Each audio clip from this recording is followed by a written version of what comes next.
I never thought I'd find myself in a situation like this. My name is Mike, and I used to think I had the perfect life. A steady job, a nice house, and a wife who, at least on the surface, seemed to adore me. Her name is Lisa, and she's a piece of work. With her bubbly personality and sharp wit, she could light up a room. But over time, I started noticing small changes, little cracks in what I thought was a solid relationship. It began innocently enough. Lisa started spending more time out with friends or working late. At first, I was supportive. I didn't want to be that guy who stifled her social life. I mean, who wouldn't want to hang out with her? Lisa was the life of the party. But then when I would call her during these nights out, she'd be vague, always avoiding specific questions. "Oh, we're just at a bar," she'd say, her voice slightly distracted. The excitement faded as I put two and two together, or at least tried to. Then there was the night when I found her phone buzzing on the kitchen counter. I picked it up, and the screen lit up with a message from a contact named Carl. I didn't recognize the name, but what struck me was the intimate tone of the messages. I shouldn't have snooped, but I did. The messages were flirtatious, laced with innuendo and inside jokes that I had never heard before. My heart sank as I read through them. My stomach twisted in knots. This Carl guy was clearly more than a friend. After that, I couldn't shake off the feeling that something was off. I became hyperaware of her actions, and it drove me crazy. There was the way she'd come home smelling different, like some expensive perfume I couldn't place. Or how her outfits seemed to change, all of a sudden more stylish, tailored to accentuate her curves. Lisa had always liked looking good, but this felt excessive. The proverbial straw broke when I came home one afternoon earlier than expected. It was around 4 p.m., and I thought I'd surprise her with takeout from her favorite Thai place. As I pulled into the driveway, I noticed a car parked in front of our house, an unfamiliar car. My heart began to race, the thrill of a surprise, morphing into a sinking dread as I stepped inside. The house was too quiet. I called out for her, but there was no answer. Then I heard it, a giggle followed by a man's voice. My blood ran cold as I moved toward the sound, the takeout bag slipping from my grasp and crashing to the floor. I stood frozen in the doorway of our bedroom, and what I saw shattered my world. Lisa was sprawled across the bed, and beside her was Carl, my barber. My mind couldn't comprehend what I was witnessing. The betrayal felt like a punch to the gut. I stood there for what felt like an eternity, caught between disbelief and a surge of rage. Finally, I cleared my throat loudly. They both jumped, and for a moment the room was filled with an awkward silence. Lisa's eyes widened in horror as she scrambled to cover herself. I felt an uncontrollable mix of anger and heartbreak. How could she do this to me? With my barber of all people, a guy whose hands I trusted to shape my hair every month. Mike. "Oh my God, I can explain," Lisa stammered as she frantically pulled on clothes. Her voice dripped with panic, but I wasn't ready to hear any excuses. I was done with her lies and fabricated stories. I stepped into the room, my heart pounding, ready for the confrontation that would forever change everything. "Explain what? How you've been lying to me? How you've been spreading your legs for my barber?" I spat the words out, each syllable laced with venom. Carl scrambled out of bed, clearly realizing he was in over his head, and started to make his way to the door. "Get out, just go," I yelled, and he didn't need to be told twice. He bolted past me, not looking back. I turned my gaze back to Lisa, still sitting there looking lost and vulnerable, but I felt nothing but anger. "What the hell is wrong with you? How could you do this?" I demanded, my voice steady but laced with hurt. Lisa sat on the edge of the bed, her face a mix of shock and guilt. Her fingers trembled as she brushed her hair back from her face, attempting to regroup from the sudden chaos.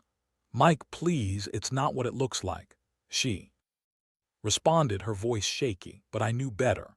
I had seen enough to understand the reality of the situation. "Oh, really? Because it looks exactly like you cheating on me with my barber." I shot back, feeling the anger coursing through my veins. I wanted to scream, to shake her until the truth fell out of her mouth, but a small part of me still yearned for some semblance of reason, some explanation that might make sense of the betrayal. I I was going to tell you," Lisa stammered, her eyes darting everywhere but at me. "It just happened. I didn't plan for it to go this far. Didn't plan for what, to sleep with him, or to lie to me." I retorted, my blood boiling. The frustration inside of me was like a volcano ready to erupt, and I could feel it bubbling up with every passing second. "I didn't mean to hurt you. You know I love you," she pleaded, her voice rising as she grasped at straws. "It's just that." "Just what?" I interrupted. "Just that you thought you could keep two lives going at once, that you could betray the vows we made." Her silence was deafening. I watched as she tried to muster a response, but all she could do was stare at the floor, her lip quivering. The love I once felt for her felt like a distant memory, overshadowed by the sting of her betrayal. "I was lonely, Mike," she finally said, her voice barely above a whisper. "You've been so busy with work, and I wanted someone to pay attention to me." My heart sank further. "So you thought my barber was the solution?" What, was he a little more attentive than I was? The sarcasm dripped from my words. "You think that justifies what you did?" "I know it was a mistake. I'm so sorry." Her voice cracked and I could see tears welling up in her eyes, but I wasn't in a place to feel sympathy. Instead, I felt a sense of betrayal that cut deeper than any physical pain.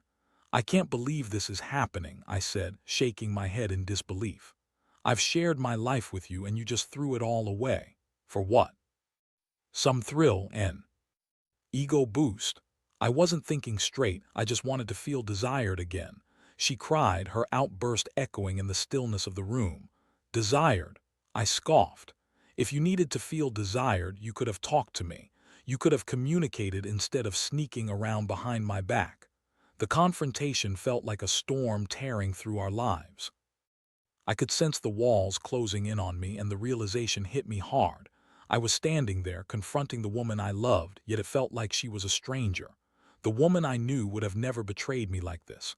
"I don't know if I can forgive you, Lisa," I said quietly, feeling the weight of the reality settling in. "I don't know how we come back from this. Can we even come back from this?" Her face twisted in anguish, and she reached out for me, but I instinctively stepped back. I couldn't bear to feel her touch, not when it was laced with the memory of another man. "Please, Mike, I'll do anything to fix this," she pleaded, desperation etched across her features. "Anything," I echoed, feeling a bitter laugh bubble up inside me. "How about you start by being honest? Because this isn't love, this is betrayal." I turned away from her, the tears I refused to shed stinging my eyes. I needed to collect my thoughts to figure out what my next steps would be. My heart was breaking, but I couldn't let myself crumble just yet.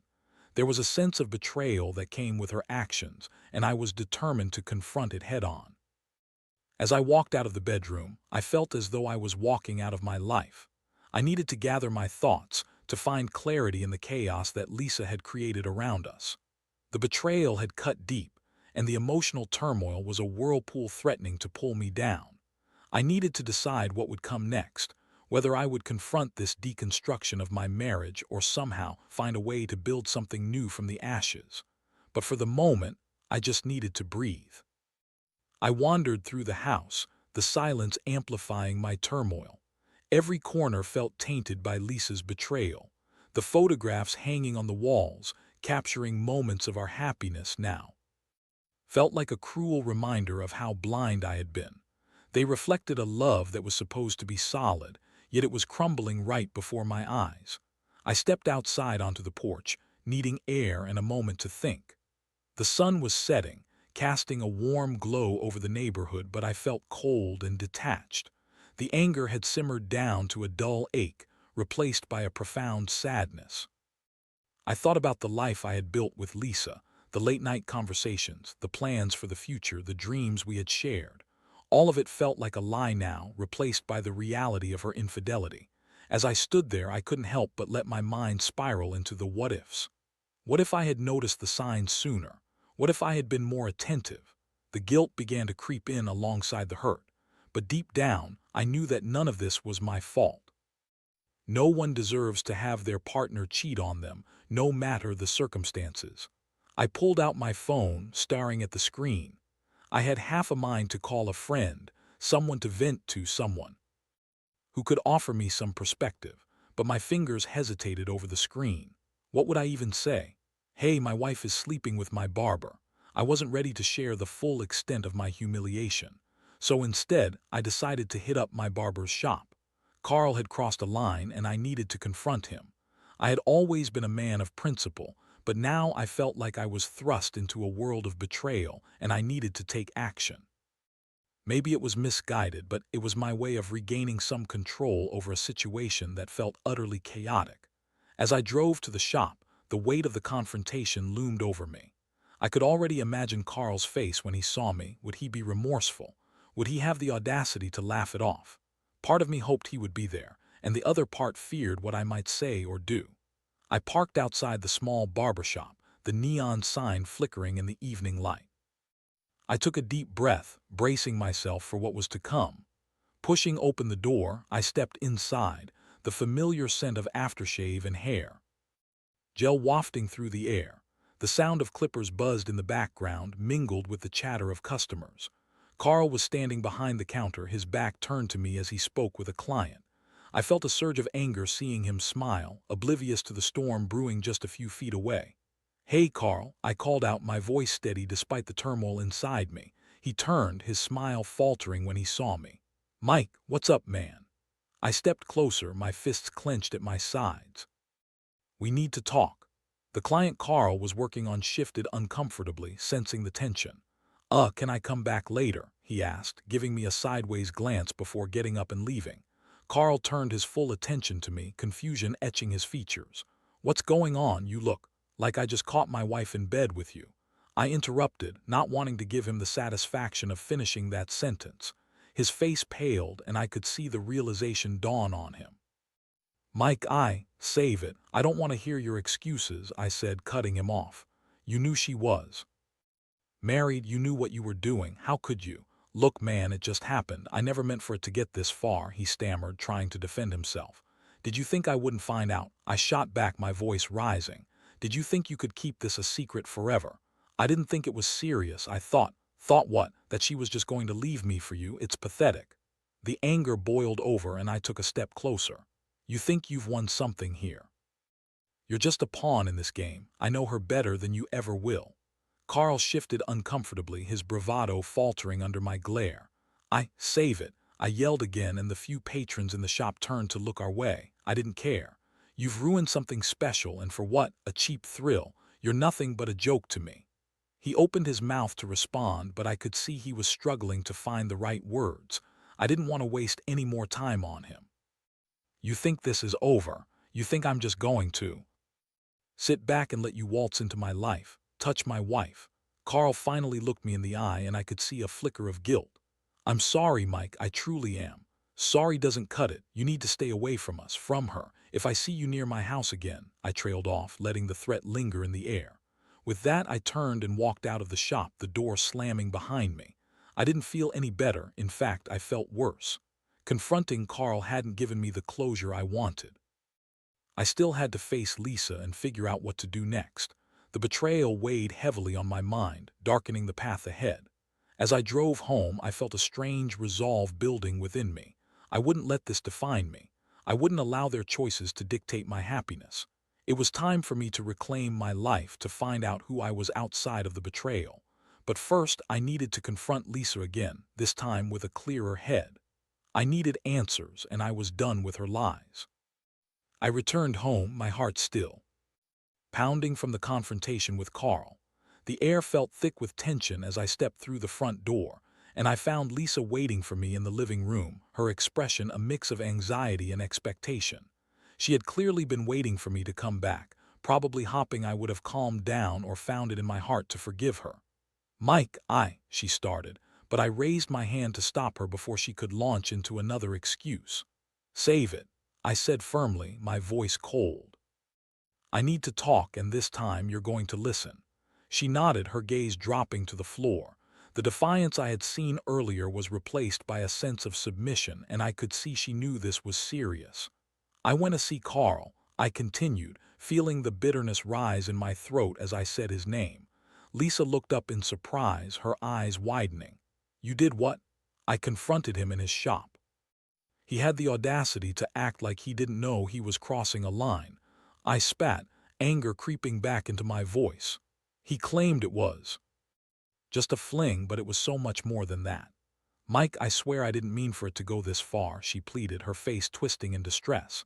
I thought it was just physical. It was a mistake. I love you. You have to believe me. Do I? I shot back, feeling the sting of her words. How can I believe you after what you've done? You threw our life away for what? A few stolen moments with him. She opened her mouth to argue, but I continued, needing to get everything off my chest. You don't get to claim love after betraying me like this, Lisa. You don't get to act like none of this matters. It matters to me. It matters to us. I know I messed up. I know I hurt you. But please, we can work through this together. We can go to couples therapy or something, she suggested, her desperation clear. I paused, considering her words. The thought of therapy felt like a lifeline thrown into turbulent waters, but I wasn't sure if I wanted to cling to it. You think that's going to fix everything? That a few sessions will erase the betrayal, the lies. You were with him in our bed, Lisa. I can't just look past that. I'll do anything, Mike. I'll change. I'll make it up to you, she implored, tears streaming down her cheeks. Just give me a chance. Do you even understand what you're asking for? You want me to trust you again, to let you back into my heart after you've shattered it. You think it's that easy? She covered her face, sobbing as I watched the weight of the situation settle over her. I felt a small flicker of pity, but it was quickly smothered by my anger and hurt. How could I trust someone who had so easily betrayed everything we had built? Maybe it's time for some honesty, I said, my voice quieter now but still firm. I need to know why this happened. Was it me? Did you feel unloved or neglected? Because if that's the case, we could have talked about it. You could have told me. I did feel neglected, she admitted, wiping her tears. You've been so focused on work. I didn't know how to reach you anymore. I felt like I was losing you and I was scared. Scared is no excuse for cheating, I countered. You had options. You could have come to me. You chose to betray my trust instead. I know, she cried, her voice breaking. I didn't think, okay? I was in a bad place and I made a horrible choice. I was foolish and desperate. As her words hung in the air, I pondered the tough truth. I had been busy with work, absorbed in my own world, but none of that justified her actions. So what now? I asked, my voice barely above a whisper. What do we do from here? I want to fight for us, Mike. I want us to work things out, she pleaded. I'll do whatever it takes to prove I'm worth it. I'll change. Change takes time, I replied, feeling a mix of anger and sadness. And I don't know if I can stick around to see it happen. Lisa's face fell, and the weight of my words hung heavy between us. I could see the realization dawning on her. That I was genuinely considering ending things. We can rebuild, Mike. We can, she begged, her voice rising again. I love you and I don't want to lose you. I don't know if love is enough anymore, I said, the words tasting bitter on my tongue. I need space. I need to figure out what I want. Her entire body seemed to deflate, and I felt a pang of guilt at the sight. But I also felt a sense of clarity. It was time for me to reclaim my identity. I had spent too long letting her actions define our relationship, and now I needed to decide what I wanted moving forward. I'm going to stay at a hotel for a few days, I said, stealing a glance at her. I can't be here right now. I need to think. Please, Mike, she cried, desperation in her voice. Don't leave me. Don't throw everything away. This is just me throwing things away, I replied, shaking my head. This is me trying to save myself. I can't do this right now. With that, I turned and walked out of the living room, leaving Lisa behind me, tears streaming down her face. I felt like a coward for running away, but I also understood that I wasn't strong enough to face her right now. I needed time to sort through the whirlwind of emotions, to decide if there was anything left worth salvaging. As I stepped out of the house, the cool night air hit me, a breath of fresh air compared to the suffocating atmosphere inside. I felt a strange mix of emotions, a touch of guilt, a sense of loss, and an undercurrent of determination. Whatever lay ahead, I knew I had to reclaim my life and my self-worth. The road wouldn't be easy, but for the first time in a long time, I felt like I was taking control of my own destiny. I spent the next few days at a nearby hotel, disconnected from the chaos of my old life. The isolation felt both liberating and suffocating. I avoided calls from Lisa, needing the space to think clearly without her pleading voice echoing in my mind. During the day, I kept myself busy, exploring the city, indulging in takeout from local restaurants, and binge-watching shows that required no emotional investment. But at night, when silence enveloped the room, the weight of my reality crept back in. The nights were the hardest. I replayed the events leading up to the confrontation with Lisa, the signs I had missed, the moments I had brushed off as nothing. The betrayal weighed on me like a heavy shroud, and I found myself wrestling with a torrent of emotions: anger, sadness, confusion, and even the faintest glimmer of hope for reconciliation. But could I really go back to the way things were? Did I even want to? On the third evening, as I sat on the hotel bed scrolling through my phone, I stumbled across a picture of us from a recent vacation. We were smiling, arms around each other, seemingly happy. The ache of betrayal tightened in my chest, but it also ignited something within me, a burning desire to confront my feelings head-on. I realized I needed to make a decision, once and for all. I took a deep breath and dialed Lisa's number. My heart raced as the phone rang, and I could hear my own pulse thundering in my ears. I wasn't sure what I would say, but it was time to face her again. "Mike." Lisa's voice was shaky when she answered, and my heart ached at the sound of it. "Is everything okay?" "I need to talk," I replied, trying to keep my voice steady despite the turmoil swirling inside me. "Can we meet somewhere? I need to see you in person." "Of course. Where do you want to meet?" she asked, relief flooding her voice. We decided on a small coffee shop, one I used to frequent before everything unraveled. As I drove there, a mix of anticipation and dread filled me. Would this be a conversation about healing, or would we just end up reopening wounds that had barely begun to scab over? When I arrived, I found Lisa already seated at a table, fidgeting nervously with her hands. She looked different. The weight of the past few days had clearly taken a toll on her. Her eyes were puffy, and there was a hint of despair in her expression. I felt a surge of sympathy, but I quickly pushed it aside. "Hey," I greeted her as I slid into the chair opposite her. "Hey," she replied softly, her gaze fixed on the table. "I'm glad you called." "Yeah, I hesitated, unsure how to begin. I needed to think to process everything. This whole situation has been a lot." "It has been," she agreed, finally looking up to meet my gaze. "I know I hurt you. I'm so sorry for what I did, Mike. I never wanted to lose you." "Do you understand how deep this cut?" I asked, my voice low but steady. "This isn't just about a mistake, it's about trust, about love. You shattered both." "I know. I can't change the past, but I want to change the future," she pleaded, her voice quivering. "I'll do anything to make it right." I took a moment to gather my thoughts. "I've spent the past few days trying to figure out what I want. I want to know if you really mean what you say or if this is just about fear of being alone." "I promise you it's real," she insisted, her eyes shimmering with tears. "I've done a lot of thinking too. I realized that I was selfish and that I took you for granted. I do want to do that anymore." "Words are easy, Lisa. I need actions to back them up," I said, my voice firm.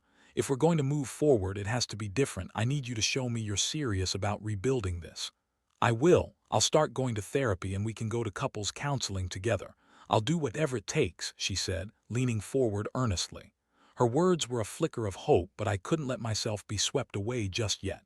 "And what if it's not enough? What if I can't forgive you?" "I'll respect your decision, whatever it is," she said, her voice filled with sincerity. "But I believe we can get through this. I do love you, Mike." Hearing those words again stirred something inside me.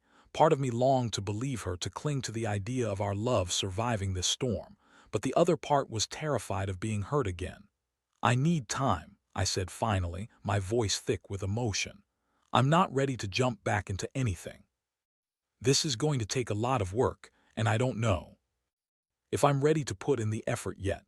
Lisa nodded, her expression a mix of relief and understanding. "I can wait. I just want you to know that I'm here whenever you're ready."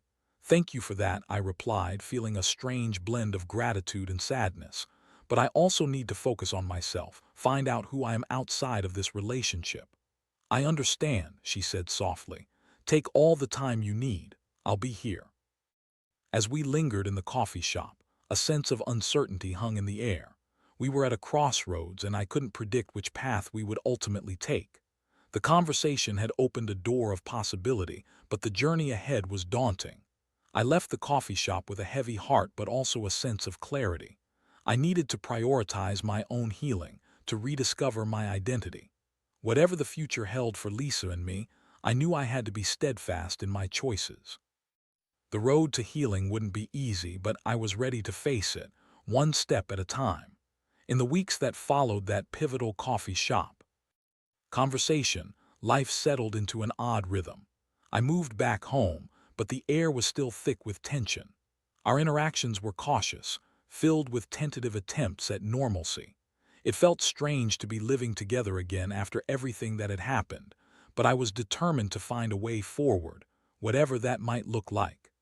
Lisa kept her promise of seeking therapy, attending sessions on her own while also encouraging me to join her for couples counseling. I was hesitant at first, unsure of what it could achieve.